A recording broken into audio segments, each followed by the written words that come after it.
very happy with you. Why'd you only do 8 this year? I'm sure that was your choice. Yeah, well, I didn't. I was gonna do. What happened was I wanted to take a year off again. I wanted to not start shooting until the fall, and then and they agreed, the FX, to let me take a year off. And so then a couple months went by. Just after I finished last season, I was really tired, and a couple months went by, and I was one night I got high. I smoked pot. And I got excited about a whole idea for the next season. I was like, I think I figured out next season. I've got an amazing idea for next season. And I started writing it, and I was like, this is going to be so great. I want to do this now.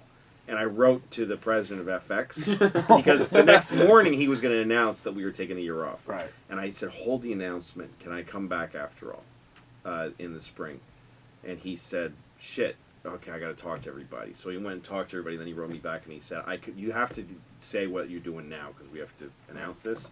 And he said, we already spent the money for a full season, but you can do a partial season if you want to come back soon. And I was like, totally. And then, so he announced that the next morning.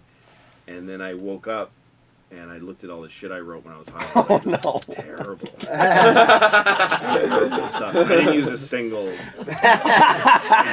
I had like 10 pages written. Right.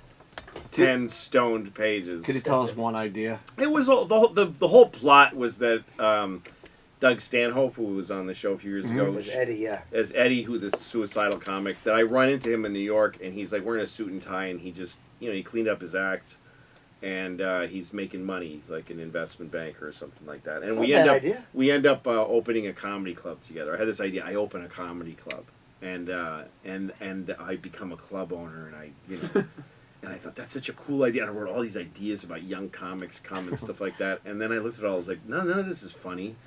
And it just stunk. It was really bad. And so now I'm like, I gotta fucking. And I only got 8 episodes. The whole thing was just so stupid. It was just, I made a huge decision that had impact on my and a lot of other people's lives because a lot of people work for me, and I was stoned at the time. That's wonderful to hear. Yeah.